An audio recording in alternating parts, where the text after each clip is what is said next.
Hello, everyone, and welcome to episode 6 of the Deercast. Today, we have got a very special guest with us. We have got Gabriel. Some of you will know Al in his role as a Bass Council member. Others of you may know him as the Northern Stalker on Instagram. Met Al a few times now. He's been out stalking with me for some fallow. Met him recently up at the stalking show, which is where we managed to bribe him into coming on this podcast. Got some very interesting thoughts and opinions and a completely different viewpoint to Harry and I on stalking. So probably kick off immediately from there, Al, if we can, and just sort of tell us a bit about you and how you got into stalking. Thanks. So I started by joining a syndicate. I was just shooting pheasants for about a few seasons, and some of the guys in the syndicate had the stalking right, and a couple of them just offered, and I was very keen on it, and they said, well, why don't you come in, a couple of hours before the day, and we'll do a bit of stalking, then put away the rifles, and we'll just carry on with the day. I said, well, fine. So I joined a couple of them, and they took me out maybe 4 or 5 times. And basically, I was hooked. It was as close as heroin gets, I think, and that I've never looked back. And did you have a rifle already by this point, or you were literally just a shotgun man up until that point, and then they got you hooked and you went out and spent a lot of money, I imagine, on a rifle? Yeah, so it's a 2 paths to that. So prior to that, I fancied myself as the best pigeon shooter, and that was me. All I was focused on was wood pigeon, and that's what I did in the evenings. That's what I did on weekends. Uh, Prior to that, I served as a soldier in a TA. So that's back in 2006. So I'm a fully trained rifleman, and I used to compete rifles at Bisley. So I've shot numerous 223s and that course of time. So I wasn't new to rifles, but the British way of deer stalking, I only just started it about, I don't know, 7, 8 years fully. And it's all to do with just guys offering me just to join them on a morning stalk, really.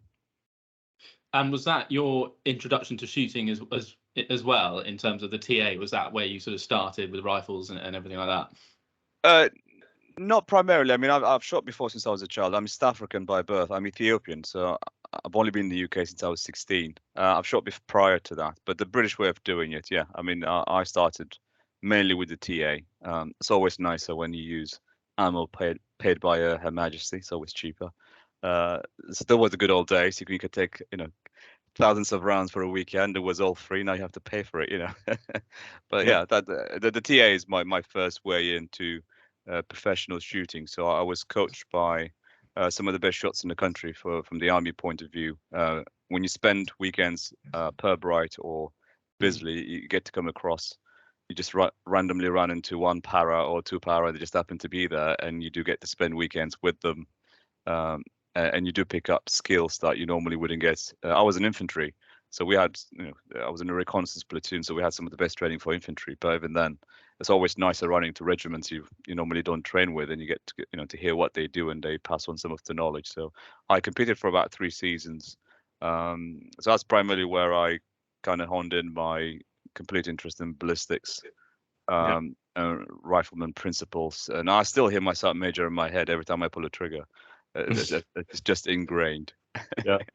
Yeah. And we'll come on to ballistics in a bit, because Harry and I saw your most recent article in the Shooting Times. Yeah. The other was it this week on the 270? Oh, it was today. Yeah, come on today. Today, there you go. Well, there you go. Great plug for the Shooting Times. Come on to that in a bit, because we've all got our kind of thoughts about calibers and bits and pieces. But to sort of complete your journey, so you went out a couple of times with the kind of syndicate that got you hooked, but I mean, You're now DSC1, DSC2, DSC2 accredited witness. So Correct. what happened in between times? I mean, did you go out and do all of that like as fast as you possibly could, or? Well, after the first talk, I literally started my FAC process the next day. I pretty much dropped everything near me. I mean, I had no social life. I didn't drink. I didn't go out. It was literally with that process. I think I got, and because I was at Northumbria at the time, I got my FAC fairly quickly, because Northumbria are amazing at processing FACs. So it didn't take me that long at all, and I was kitted out. I don't know, within 6 weeks, I would say. I mean, that's probably pretty sore news for most people at the moment who are waiting, I don't know, like 6 months round here for their firearms renewal and stuff like that. It's So I mean, you have to be lucky in terms of part of the country you live in, and the number of staffing the FAOs have. Where I was, it was just fantastic, and they really did not take that long to process it. So I was quite pleased. So I went through the shopping, the buying. I had all the guys to help me pick the right box, the right scope, the right mount scope, that sort of thing. Fully install it, and I was up and running fairly quickly. And I've just been lucky with people being nice to me, basically. I mean, that's what I tell. Sometimes I go and talk at game fairs, and the people always say to me, "How do you get land?" And I say, you just ask people, and it's the same reason why I came stalking fellow with you. You just pick up the phone and pick up Instagram, whatever, and just ask. I mean, most people are quite happy to share the knowledge with you. That's basically it. I mean, the stalking fraternity. From my personal experience, it's one of the most amazing communities we have. I can guarantee you, if I picked up the phone now and called anybody who stalks, said, "Do you mind if I come down with you?" Most of the answers, unless there's technical reason, most people are happy. I'm the same. If anybody said, "What, do you mind if I come and stalk with you?" The answer is always yes. I mean, and that's the advantage. So, but you do have to, talk to people. And I think the biggest problem whenever I hear, "Oh, it's very hard to get hard on, to get ground, to get on," and say, "Yeah, it's true," but you do have to speak to people, and the worst they can say is no. And from my experience, 80% of it's been yes, and the no always has a reason. Either the number of rifles, maximum number has been reached, or that sort of thing. But never, I've been very lucky. People have been massively nice to me. I mean, Tom, we're talking about this the other day, because I mean, from the sort of perspective that you get from like the stalking directory or like the sort of wider stalking media, people portray the stalking world as being quite sort of insular. And we've both found it, like you say, completely the opposite, that people will go out of their way to help you. They'll offer you stalking, they'll take you out and guide you like for absolutely nothing. And like you say, if you ask people, then they'll sort of share alike. And I think, like you say, when people ask, like, how do I go about getting more stalking and like permissions and things, it's all about actually getting in touch with other deer stalkers, because they're the people who are going to introduce you, they're the people who are going to guide you and all that sort of thing, and like get you in with landowners and build your experience and that kind of thing. But I mean, and it was interesting because our last podcast guest was Alex Russon, who's hunter gatherer cooking, and he's not a deer stalker, like quite happily admit that. And we said to him, didn't we, is the deer stalking world from an outsider's perspective, and didn't mean any disrespect calling him that, but is it sort of friendly and approachable enough to get into? And he was like, yeah, absolutely. It's one of the friendliest, like sort of, I don't know, industries, whatever you want to call it, he can think of. As a non-stalker, he's had 2 or 3 people actively contact him and invite him out stalking just to get to know what it's like, which I mean is I think is pretty incredible. I mean, what doesn't get covered in the media is, yes, there is a bit of greed. I had an article about it. Greed is not good. Was the title, I believe. There is some of that, but that just literally follows British history. I mean, we have a feudal history in the way land is distributed. You guys know this because you're land agents. But yes, some counties are only, well, the stalking rights are held in the hands of a few, which is true. But within that, there's a lot of room and maneuvering. It has to be managed nonetheless. And as long as you find out the right, so what most people tend to go is go for the tenanted farmer and say, "Oh, do you mind if I stalk on your ground?" Well, usually the answer is, well, no. Who wants a person with a rifle walking around the children? Do you see what I mean? It just wouldn't work. And most tenant farmers don't actually have the stalking right. So actually, the best thing to do is, I do this regularly. So I open up Google Map, I sit down for half a day, and literally marking out pins on potential locations. And I kind of look at the nearest estate. And usually there's always an estate nearby, and identify who owns it, what the thought processes when it comes to shooting management. And if there's shooting friendly state, then find out who's managing it. That tends to be more productive than chasing. For pigeon shooting, it's different. For deer stalking, however, they tend to be held by somebody elsewhere than the immediate vicinity. So I think it does require a bit of brainwork. You do have to sit down and look at maps and work out states and find the people and talk to them. Hunt them down on social media if you have to. Just identify them, and then actually asking the right person once is better than 100 tenanted farmers who for most part, don't even have the stalking right to say yes to you. Vermin, it's always in their benefit, but no farmer benefit from, well, we know they do, but they don't see it that way. I mean, that's the issue, really. It's, you have to be more nuanced about how you look for ground. Knocking on doors is great, but you have to knock on the right doors. And usually Yeah. identifying the chain of command is far more easier than and just literally annoying farmers, if that makes sense. And I think that's part of why I've been so lucky is I've taken the time to work out senior people in terms of estates or large commercial farms, that sort of thing, where although it might not look like it on Google Earth, some commercial farms own in excess of 20, 30 farms nearby, or rent them, or whatever the case may be. So it's not always the nearest farmhouse that's the farmer. Usually these things are contained. Yeah, and that's the trick. It's just little things like that. And do you think having DSC1, DSC2, and being an accredited witness helps with that as well? In terms of when you approach people and you can say, look, I've got all these professional sort of accreditations to my name. I'm professional, trustworthy, etc. Do you think that helps, or helps? I mean, at the beginning, DSC1 helped, but DSC2 was a recent thing, and it's to do with syndicate systems. And now there was a time when you could just join a syndicate as long as you've applied for DSC1. In some cases, you don't even need it. Now it'd be hard to get a syndicate that will accept anybody who doesn't have a DSC2, because we now consider it to be industry standard. And a lot of people have now, I don't know the exact numbers, I've checked them last week. A lot of people are now doing DSC2. And it's become easier to do DSC2s. It does help, definitely, mostly for syndicates or people where they have no knowledge of you and they're just assessing you by your qualifications. Yeah, so I don't think it would, I mean, it always helps, but not the critical bit when you're talking to an individual landowner. Their perspective on deer management is different, but syndicate joining or getting somebody you've never met before to see it, well, the minute they see DSC2, it tells them you've shot deer before, you're safe, somebody who's witnessed this, and that's the sort of thing.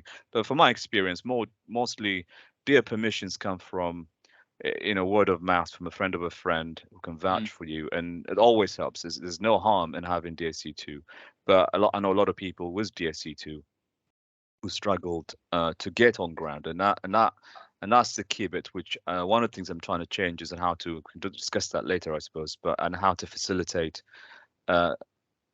stalking to become more accessible to people. So people always say to me, well, Al, if you look at the number of FACs, they're quite healthy. If you look at deer stalking overall, it's becoming very popular. Venison is very popular. I say, well, yes, but there's a trick to that, because if you only look at the numbers, yes, it does look like a lot of people are getting rifles. What's not being accounted for is how many of them regularly go out, or how many of them get an opportunity to go out. I can pack my bag and go off now, no problem. You guys do the same. But some people have had a rifle that have not shot half a box in the last 12 months. And those numbers are not really active rifles. And that's the problem. And that's the one bit that is hard to measure, is the passive rifles that are locked in. Number wise, they look good, but they're not really contributing. Some of the problems we see with badly managed spots, or the fallow islands that we were discussing a few months ago, as situations where rifles are locked in and they can't go out because there's no permission. Yeah, and actually, I think it's a very good point, because especially around here where you've got all these fallow deer, we often struggle, and everyone around here struggles to keep on top of them. Not only because of the lack of places to get rid of them, but also because a lot of times it's a lack of reliable people who are properly qualified to do it. Yeah. When we spoke about it before, didn't we? Because I think exactly as Harry says, around here you've got, and ironically probably won't be as much of a problem this year because of the lack of being able to source birds, but there are a lot of big shooting estates that might have a gamekeeper who's very precious about his birds, doesn't really give a monkeys about the deer, but at the same time will use that as a reason to stop other people coming onto the farm, the estate, whatever, to shoot deer, because they don't want the birds disturbed. But as a result, it therefore means deer don't get managed. Again, around here, you do come up against a lot of, and I know when I've approached landowners about deer stalking, they said, oh, well, we've got this old boy called Dave who does the deer stalking. He might come once or twice a year. And you're like, well, isn't there some way we can share it with him? Or actually, if you think he's only coming once or twice a year, do you think maybe it's time to call it quits with him? And you do get, I think, a degree of kind of land hogging which is interesting to hear. It's the same for you further up north than it is down south with us. I always thought it was quite a southern problem. No, it's a nationwide problem, but you guys have the worst of it because you just have to look at the map of Great Britain. Kind of narrows down as you go to the north, and as you get to the Tyne, when you get to that bottom side of Tyne and Wear, there's a choke point in that river, and that's when there's more ground and less rifles, whereas down south there are more rifles. Yeah. And don't forget, a lot of people who go onto syndicates, usually, at least from Midlands upwards, usually syndicates in the borders, or that part of the country. That's when they get the first row of syndicates first before they work out, because down south is expensive, it's competitive. There are a lot of people that could afford, extortionate amounts for that privilege. Whereas in the north, there aren't many rifles. There are rifles, but in terms of the relation to, if you compare it to the ground that is available, Northumberland still remains the only county without a city. It's for most parts, it's a blank county. Rolling here, yeah. Newcastle belongs to Tyne and Wear. Northumberland, Morpeth is the nearest town. It has no official city, so that which means there's a lot of empty space, a lot of farms, and we're not very greedy about it. But there is a bit of land hogging, and I sound like a broken record sometimes. So I write about it frequently. Is the stalking fraternity must realize that we are part of the problem, is we're not sharing, and sharing really is caring, because if you really want your sport to survive, if you really want deer stalking to become acceptable to the general public, there needs to be more of us. And there can't be more of us if every FAC issued becomes a passive rifle and needs to become an active rifle. There's no point getting 200,000 new FSCs where 67% of them are rusting in boxes. That's just numbers. That's not real, and reality doesn't help us. So we must take stock of what we've got, and we must take responsibility that most of us have been greedy.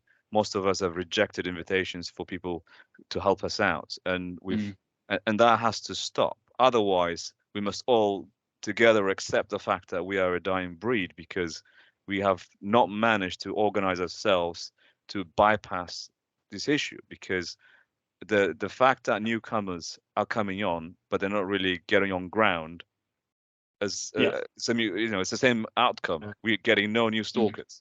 We're getting paperwork. Do you, golden question, and do you share any permissions anywhere with other people?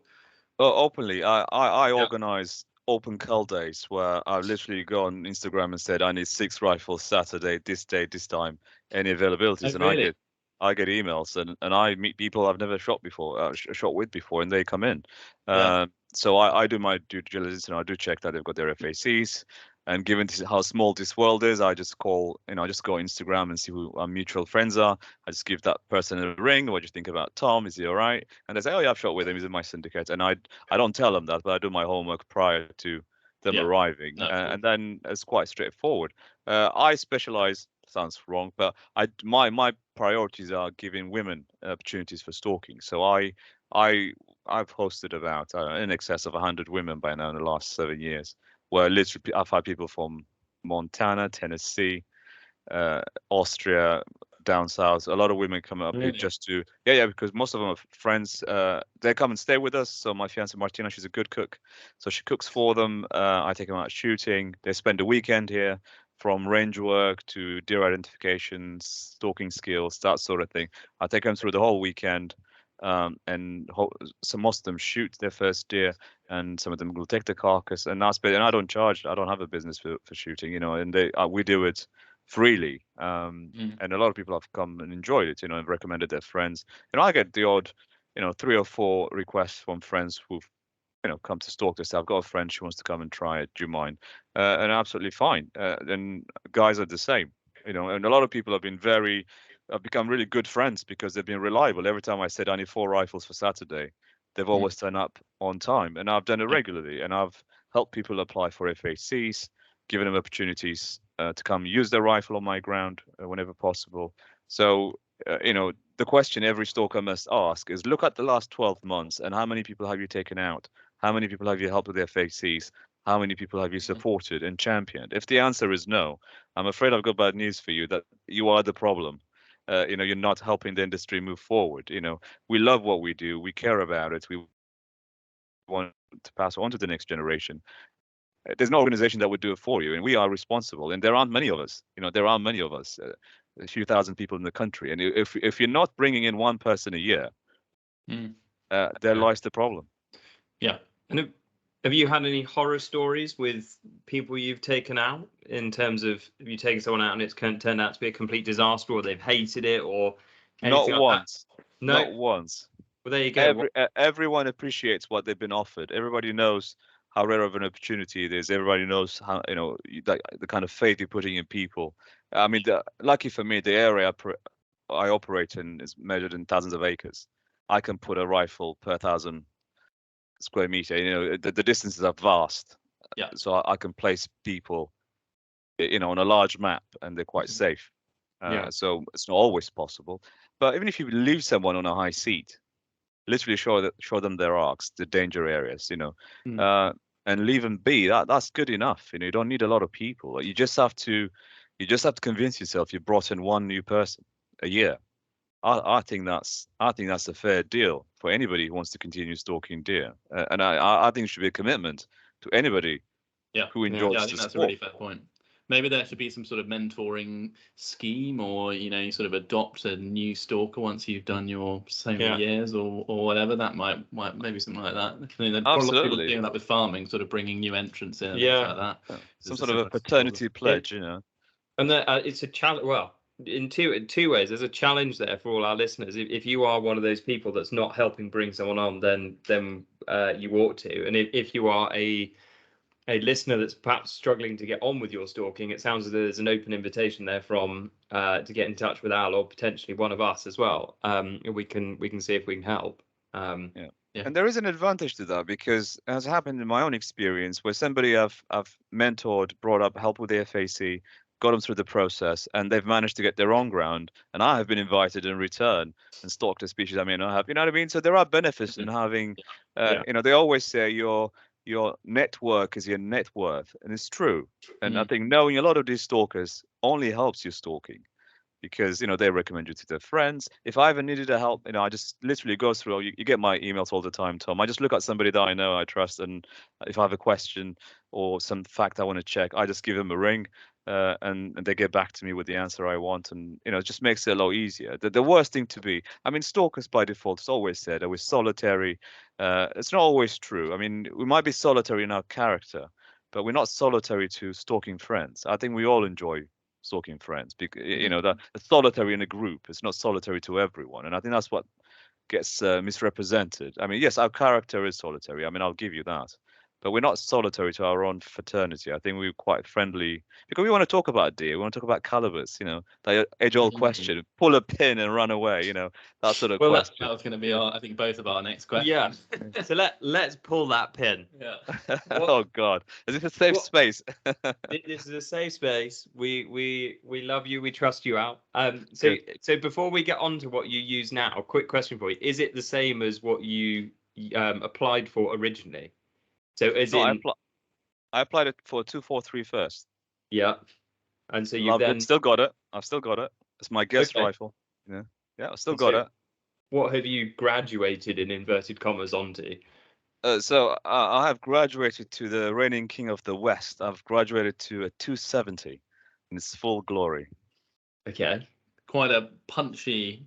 They call it the mega death, don't they? And all sorts of things. There's the sort of Highland caliber. It's quite a serious. The brown basher. Yeah, it's got a lot of names. Yeah. Yeah, a lot of names that sort of indicate that it does quite a lot of damage. Yeah.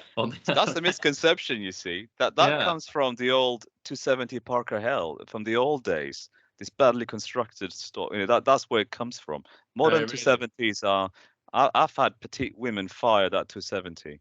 And they haven't flinched. And I home load, so I home load mine to be very, very slow. Most people, if I didn't tell them what caliber it was, they wouldn't know.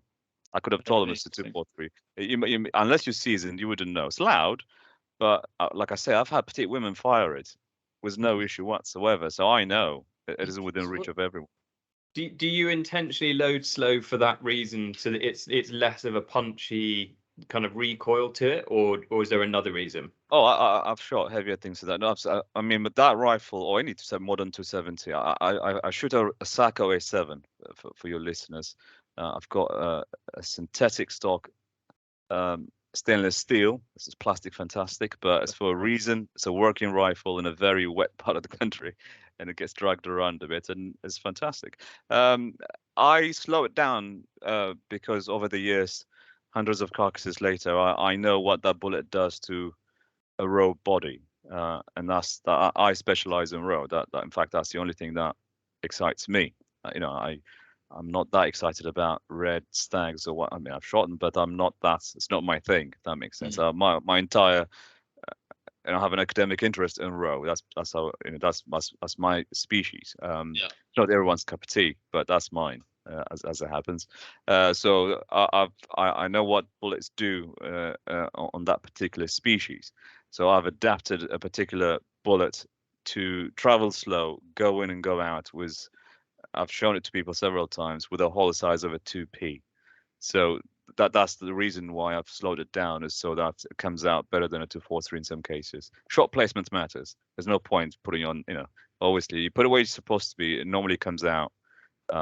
Some people, I've had an American guy who mistook, he went for the carcass and he thought the exit was, he thought the entry was the exit, whichever way it was. He couldn't even tell left to right. He just couldn't work it out. That tells you it's a good bullet.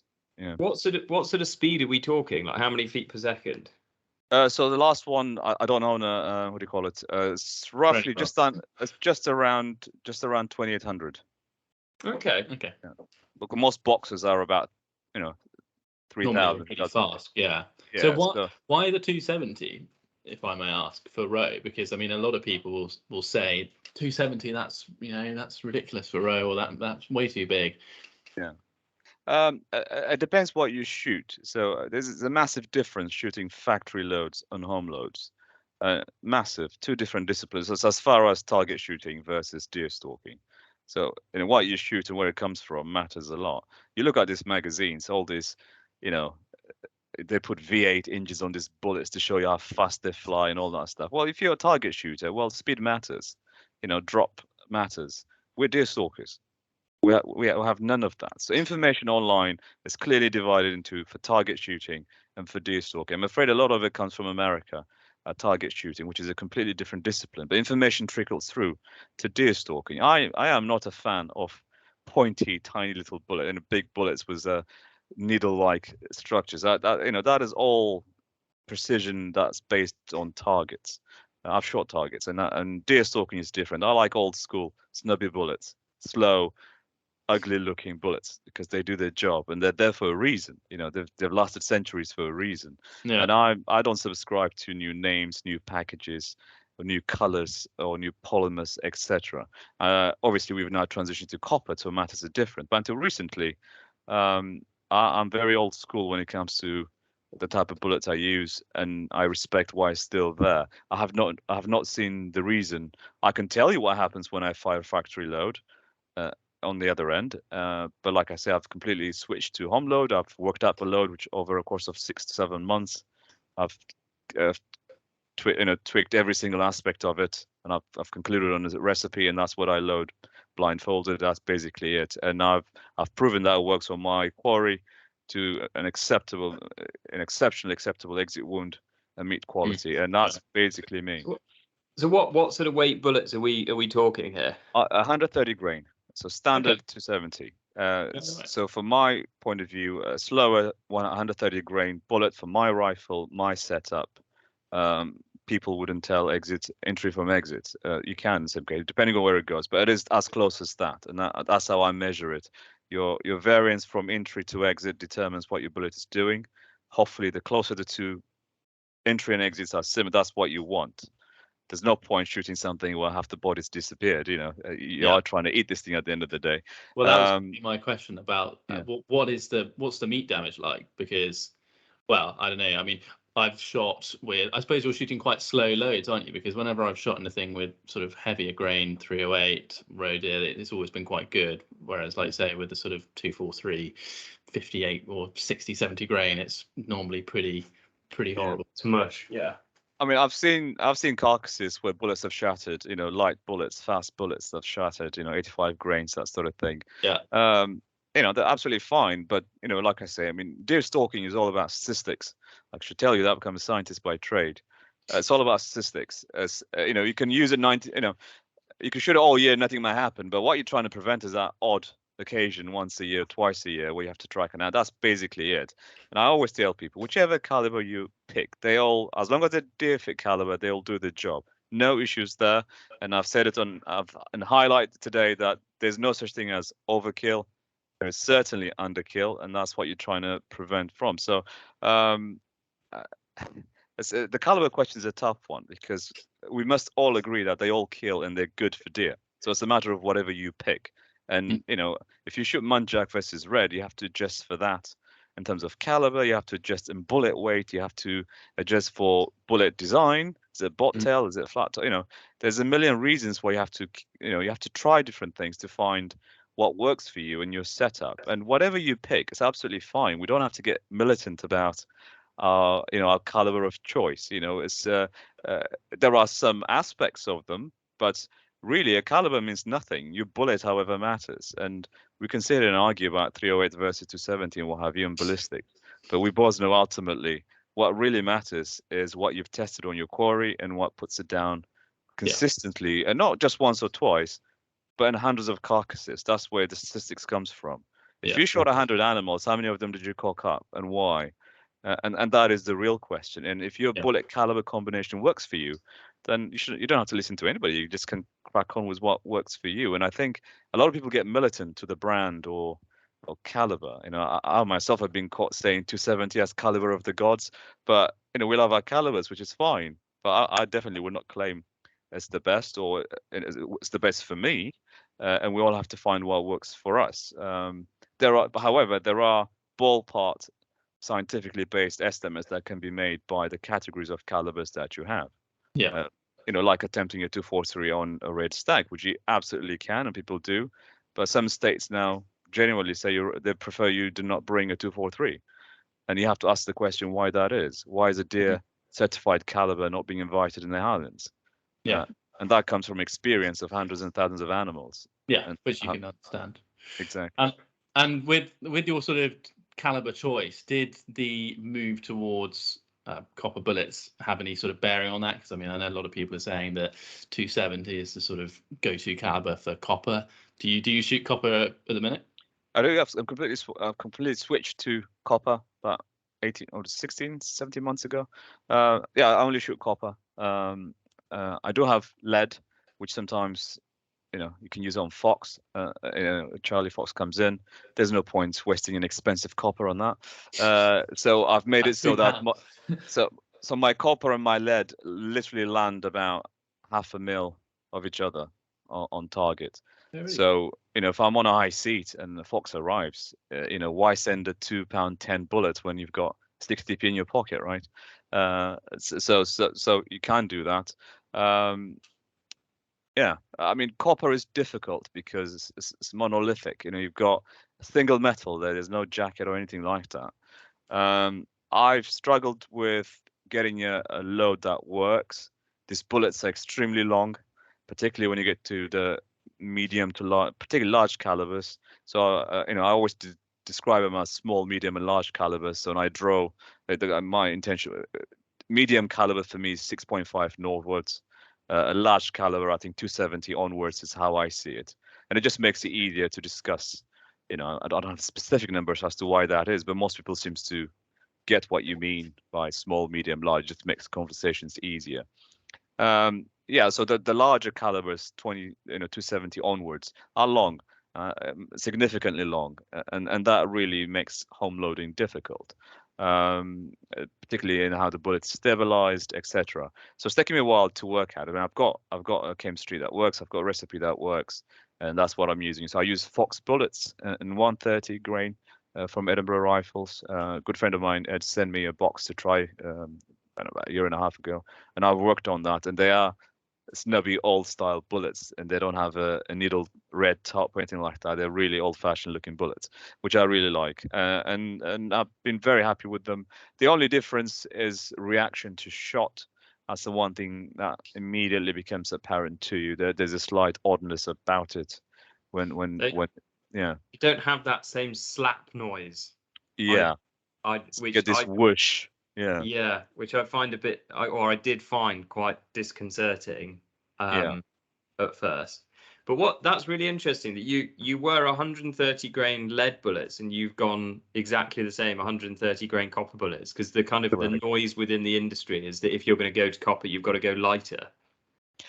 Yeah, so I mean, these are things we're going to be talking about for years to come. So I had the pleasure of sitting at the Northern Shooting Show. We had a ballistics expert answering questions to some of our members. Yeah, I mean, there are different schools of thought in terms of going faster is the one, and the going fast a bit is to do with expansion. So lead's fantastic quality comes from its ability to dump energy fairly quickly, and no other metal does that. That is the beauty of lead. Ballistically speaking, there is nothing like it in terms of property. There is just absolutely nothing like it. Unlucky for us, it happens to be toxic, and that's not debatable. That is fact, and we need to accept that. So the best we can do is move on. Copper does the job. I still haven't lost the carcass. The reaction to shot is unusual. You don't get that nice thump that always gives you that, you know, at least your finger anticipates a second shot based on what you hear instinctively. You're prepared for that. Sometimes you don't get that. I've had a situation where a bullet's gone in and out, and I'm not exaggerating, there was no difference in diameter of entry to exit. It was identical. Absolutely. Apart from the direction of hair, you wouldn't know. And that, depending on, and it goes in between ribs, perfectly soft tissue, rib to rib. Sometimes you do get expansion issues, and it's been experienced by Forestry Commission people for years, but that has been worked out. The quality of the bullets have changed, the dimension, the way they're manufactured, QC, that sort of thing has improved. And you see a lot of them now have expanding noses and that polymer material. It's all helping with expansion, the speed, the powder chemistry, all that has been worked out. And a lot of countries have been using them for years, and South Africa being one of them. Because they need something that will penetrate deep for thick-skinned animals. A lot of countries have got years of experience. We're just absolutely newcomers, but we're just stealing technology from what's already been tried and tested. And I can categorically say anybody who is currently shooting lead should absolutely convert to copper, because it is the way of the future, because we want to sell venison as a healthy, sustainable meat product. And I have no problem with people consuming it for their own private consumptions, even if you shoot it with lead.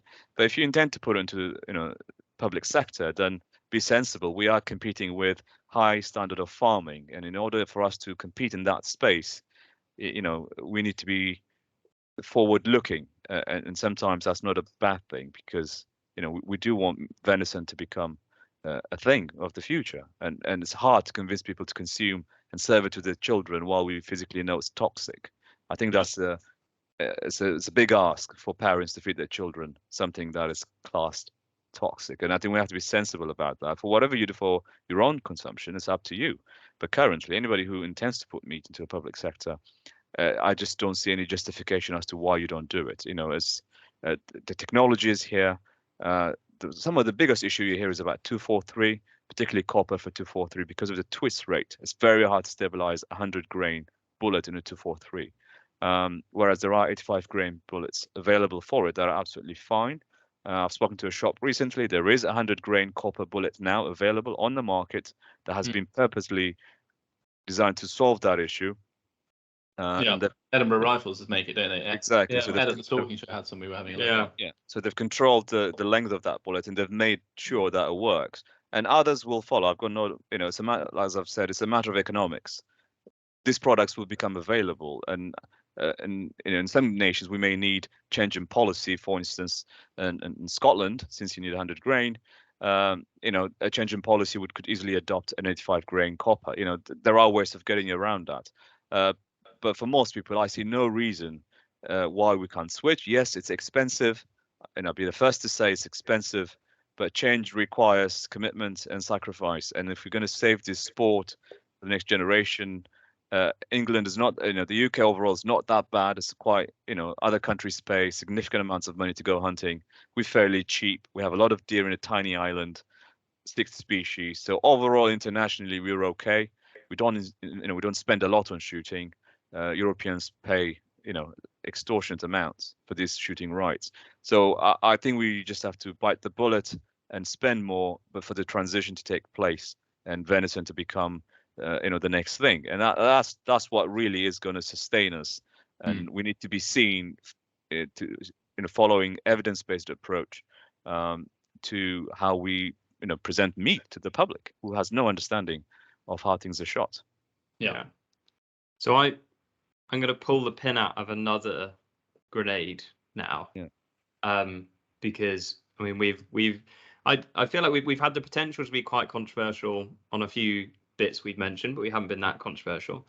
Yeah.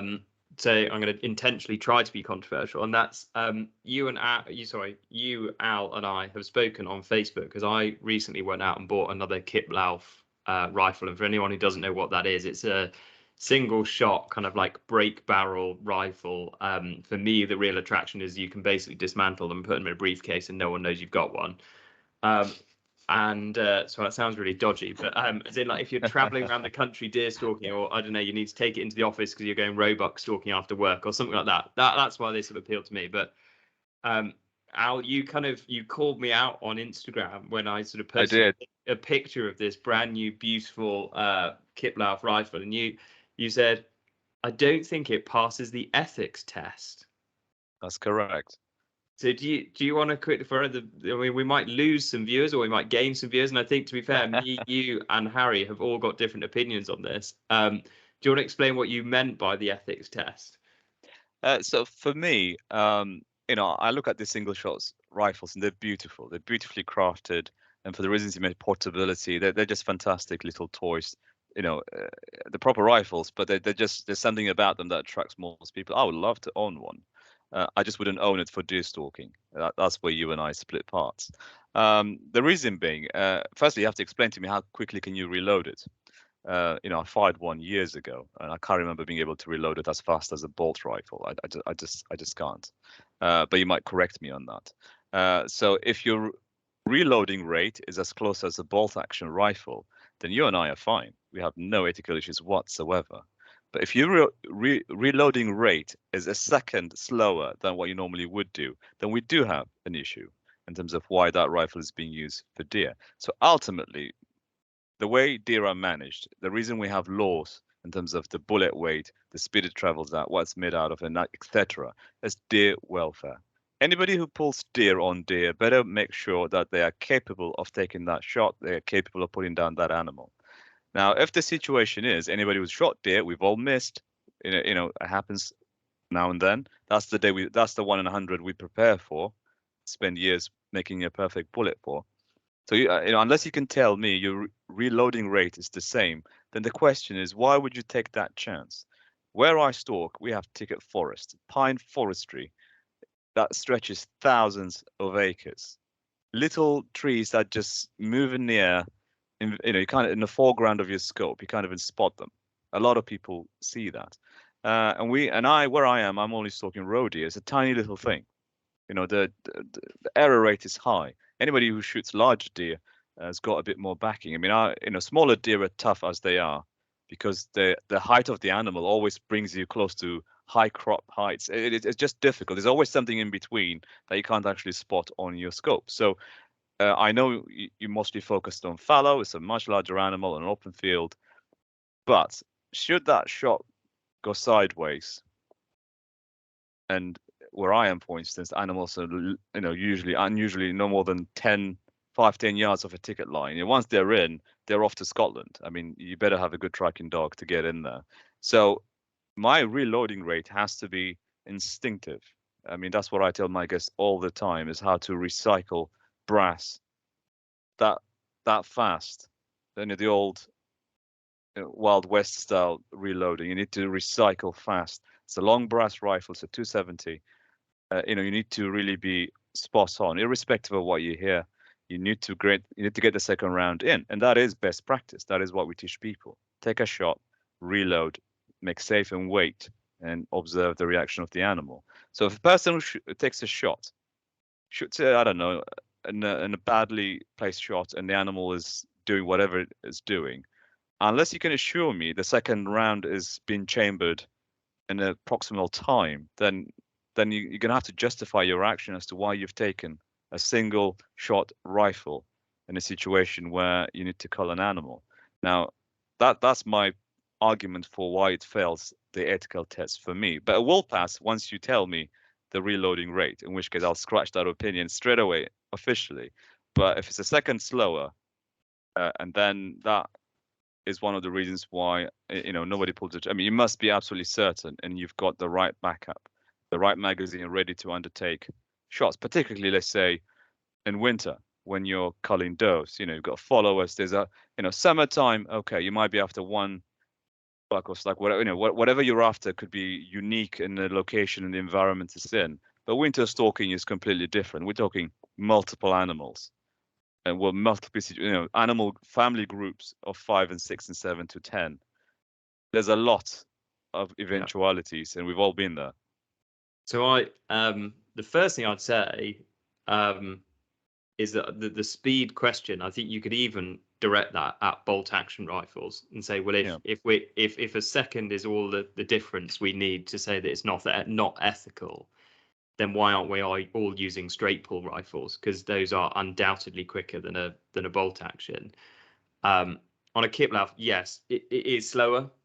There's no escaping that in terms of the reload rates. But I suppose what I'd also say is they're not something I would advocate for every single deer stalker to use in the country. And I'll explain that in a second. In every situation on every single quarry.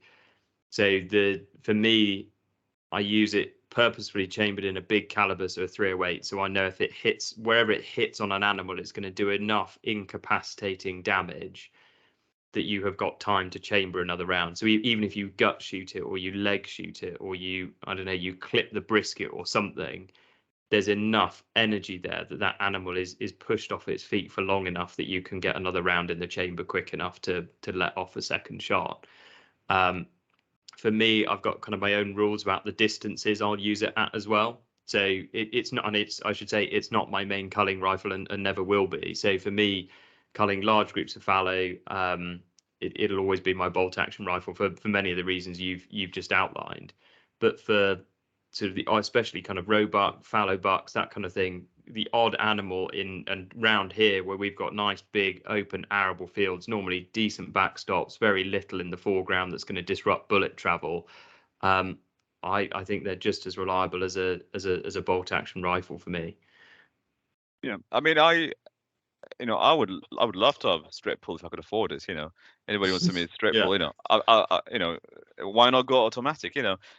Whatever helps you. The point I was trying to get across was, yes, there's this distinction between break barrel to bolt action to straight pull, but you should always pick the one that gives you maximum, security. I mean, that's the argument I'm trying to make. If I had a straight pull I could shoot well and I had a bolt action I could shoot well, I'll always pick the straight pull because from my point of view, they're equally accurate, equally powerful, but that one gives me microseconds in reloading. I will pick that up. I am that determined to make deer stalking as humane as possible, and you are taking a life. There's no room to I can say that I've shot thousands of, I've spent enough time on the ranges on different calibers, and I have been coached some of the best shots in the country. I've seen significant changes in shooting and what happens on a bad day. So I'm very synthesized to the no room for error kind of mentality. And I know people who do it regularly, like yourself. Advanced shooting skills, and you've culled numerous animals to know all the outcomes and possibilities. But you're right, a newcomer should not be aspiring to this in the first 2-3 seasons of their shooting career. Yeah. That is definitely something that comes later on. Once you've gained enough experience, you've seen different outcomes, and you're prepared for it. And if you've got a friend with a dog nearby, or if you've got a dog, there are situations where this could be a novelty that can come out once in a while. Definitely, like you said, it's not your primary rifle, so I see the appeal. and it's a well-built, accurate rifle. There's no question in that.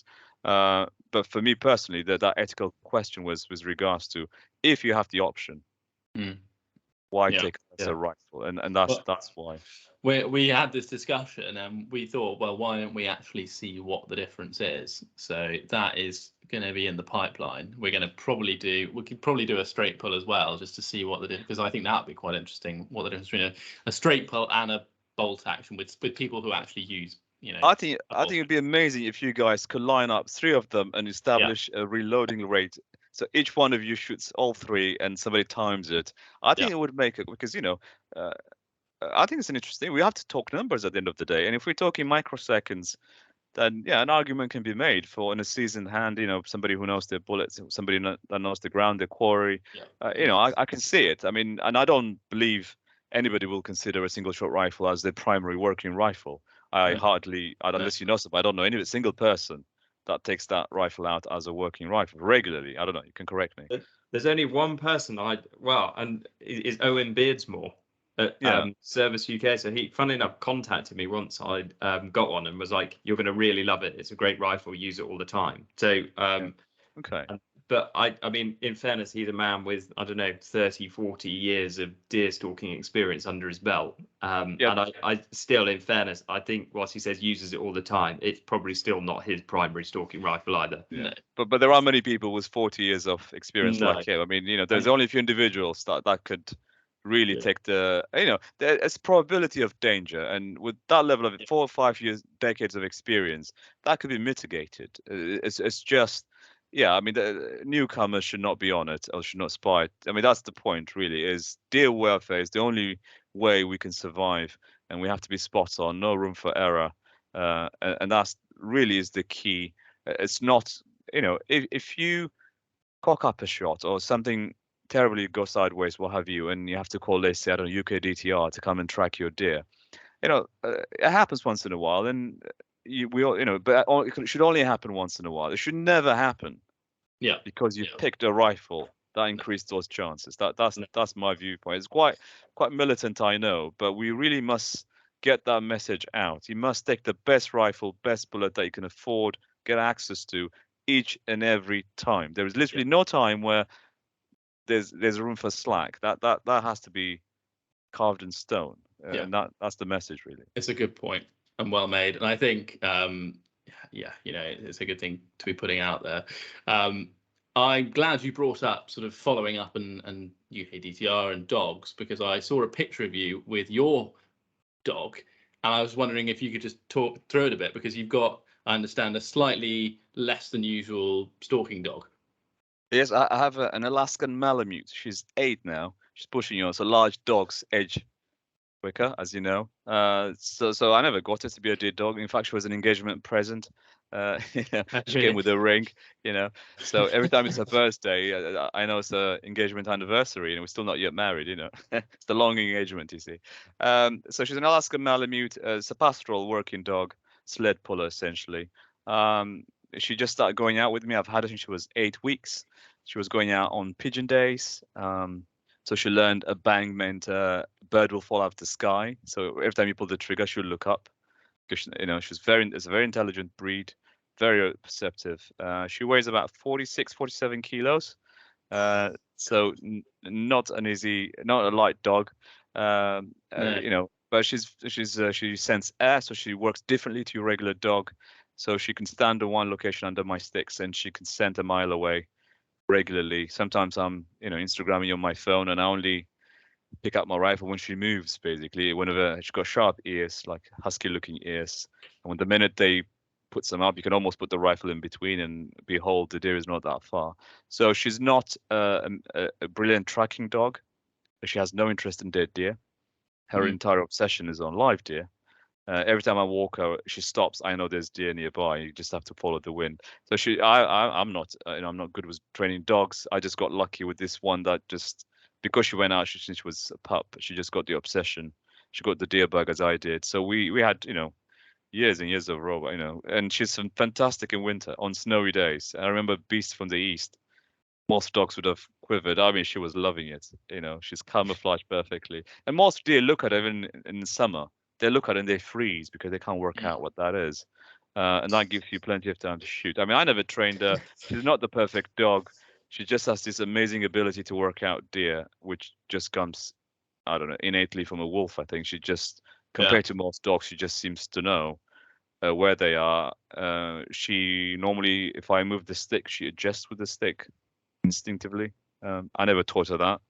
That's She so clever. just keep. I shoot a or quad. Well, actually, I shoot with 5 sticks. I no longer use 4. I shoot with 5 with the extendable leg. So she tends to sit under the pyramid, and then whenever I move it, she moves. She just looks at me and she moves, and she waits for the shot. You know, but she's not by no means she's not the perfect dog, but she's unusual. But she enjoys it. Whenever I leave the house, she knows my rifle, and if I don't take her, she'll cry and that sort of thing. And she's been my pal really, and it's been quite enjoyable.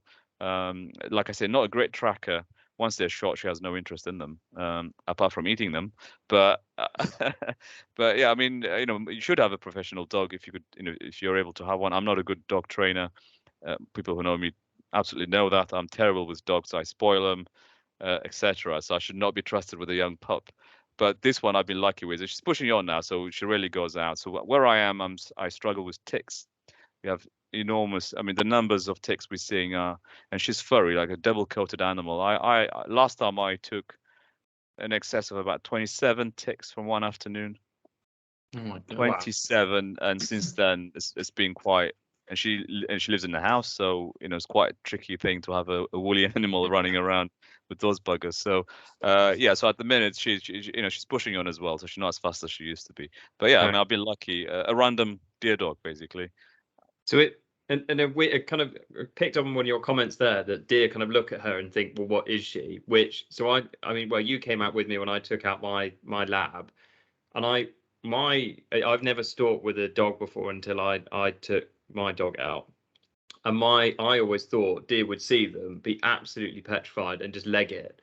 But even when I've had her at the base of a high seat and a deer has sort of come out within, I don't know, 6 to 10 feet of her or something, they're not normally that wary or kind of concerned by them, as in by a lone dog on their own. I think if they see a dog with people, then that's totally different. But when they see a lone dog, interesting to get your thoughts on it, whether you think it's just because your dog looks different to what they've seen before, whether it's just dogs in general. But it's dogs in general, because it depends the time of year. So the time of year when deer are territorial, and that's what triggers it usually. So you know, if it's April, May, June, where you know territories are being re-established again for that season, then yeah, any movement triggers investigation, obviously. Hence why you hear all this barking. Winter time, then at least for roe, they're in groups. Things are, you know, hormones are down. You know, nobody really gives anything. Most of them are calm. You know, they're really not. They just try and stay away from the weather for most parts. You know, my experience is it's in the summer usually. Spring to summer is when you see this immediately. Oh, who are you? And you know, a roebuck will just come bolting right, you know, 20 yards from her before I realize it's a carnivore or an omnivore in this case, and just, you know, legs it backwards. But they do come very close, especially if I'm on a high seat. They do come forward just to see what the hell this is, and that's ample time to pull a trigger. In fact, it's a good decoy. Ample time, and I've benefited significantly from that, where deer have spotted her because she's white and in the green patch, but they do stare at her longer, and that's the advantage. So conscious that we're approaching the hour mark, so we will probably wrap up in a minute. But before we do, there's the one last bit of the podcast to do, which apologies didn't warn you about, and it's something called it's a bit of a strange name. It's called Bobby's Bits.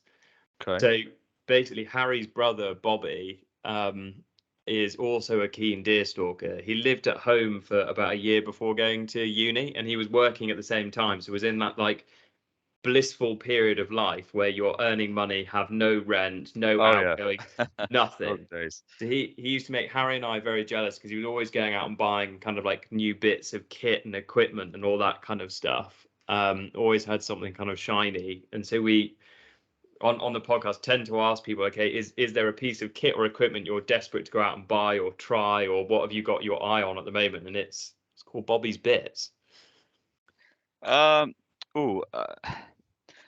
See, it's going to be different for me because although I'm only 39, I'm an old school kind of guy when it comes to kits. So I use military self-pres, jacket, trousers.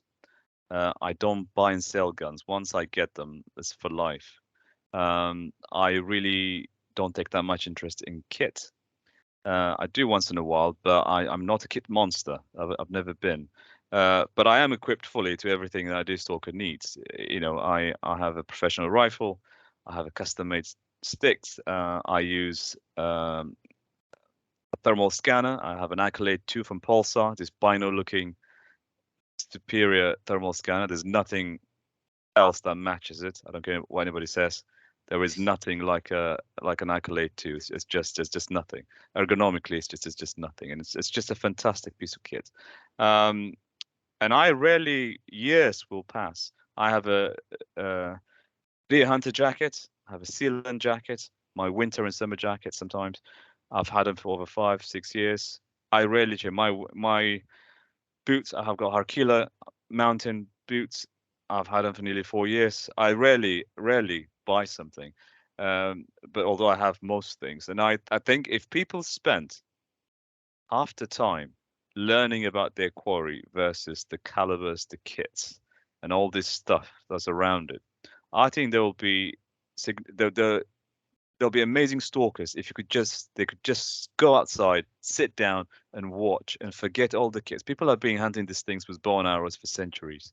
So a kit is not gonna might help a bit. A thermal scanner is different in terms of its class, but other kit isn't really gonna help you unless you understand why deer do the things they do and why the way they move.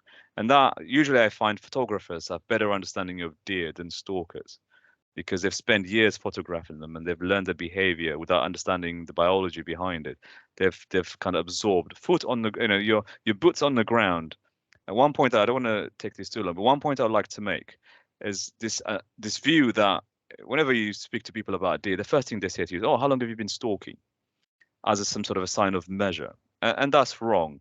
So it's almost akin to, you can have a 2-year-old vehicle that's got 200,000 miles on it, and a 20-year-old vehicle which still got 20,000. The point I'm trying to make is it's not how long you've been stalking, it is how often you go out. And the person who shoots 2 bullets a year since 1960 it is by no means an experienced stalker. I think that hours you spent, even if you've been doing it for a year or two, your knowledge on the ground outstrips anybody who's been shooting for years if they don't go out regularly. It's like anything else in life. Your senses are acute if you go out every week. Yeah, and you can see you've been on holiday for 3 weeks, you come back. You know that weird feeling you get when you pick up your rifle. Yeah. Whereas if you've been doing it day in, day out, you get that. There is sixth sense in deer stalking, and it can't be described. I can genuinely tell you as a biologist, it's almost muscle memory. And if you do it regularly, forget kits, learn your quarry, hone on your skills, and that's what really going to make you a fantastic stalker. But if I do have to get one kit, I saw at the Northern Shooting Show, it's that Ultimate Blazer, which has an overall moderator, barrel moderator combo, which is, I've got the exact name, but that's the one I would want. Having said you had no kit, you've just gone from nothing to what do they start at? About 7 grand. 7 grand, there you go. But if I have to get one, it is that silenced barrel, because there's actually an issue with that, because do you apply for a moderator and a rifle, or do you just apply for a rifle? Because it's integral, you can't remove one from the other. There's a question for you there. There is. Well, now we've got to get someone on from the police to answer the question. I can't answer that, but it is integral, as in you cannot remove the moderator or the barrel. You can't split them apart. And why is there a reason to apply for a moderator? It's a funny one. I don't think anyone's dealt with that, so that's something to investigate. But that's what I want. Brilliant. Well, we'll leave it there. But just to say thank you so much, Al, for coming on the podcast. It's been really interesting. I think me and Tom have both been fascinated with some of your insights. Really interesting, actually, just to have like a kind of scientific, statistical, very sort of logic-based approach to all of these sort of things that a lot of people have all sorts of opinions on. So thank you so much for coming along. Thank you very much for having me. And we will catch you on the next podcast. Yeah. Fab. Thank you very much, Al. Thanks, guys. Have a good evening.